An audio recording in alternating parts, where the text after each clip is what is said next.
Long before monsters were hunted, they were worshipped. In the outer regions of Eldenreach, people learned to fear the dark, not for what hid within it, but for what listened. Some spirits did not haunt forests or ruins.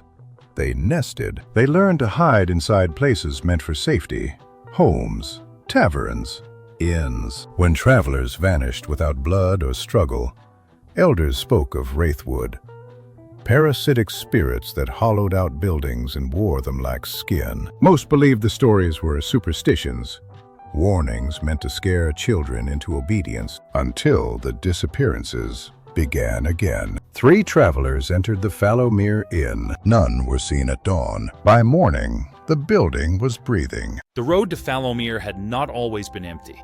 Merchants once traveled it in pairs. Pilgrims sang as they walked. Lanterns burned through the night. Now, the road was silent. Wagons stood abandoned where their owners had last paused to rest. Footprints ended where no struggle had taken place. Even the animals refused to pass after dusk. The villagers stopped speaking the inn's name aloud.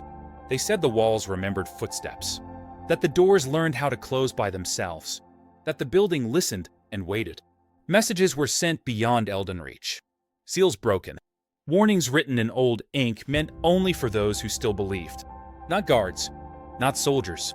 Something older was required. When the warnings reached the old roads, one of them was answered, not by kings, not by armies, by a man who had learned the sound of things that should not breathe. Kael Draven had walked roads like this before, roads that emptied quietly, roads that remembered fear. Silver charms rested against his chest, not for protection, but as reminders. Every mark on his hands had a name, every scar a lesson paid for in blood. At the crossroads near Fallowmere, the fog parted. The inn stood ahead, waiting.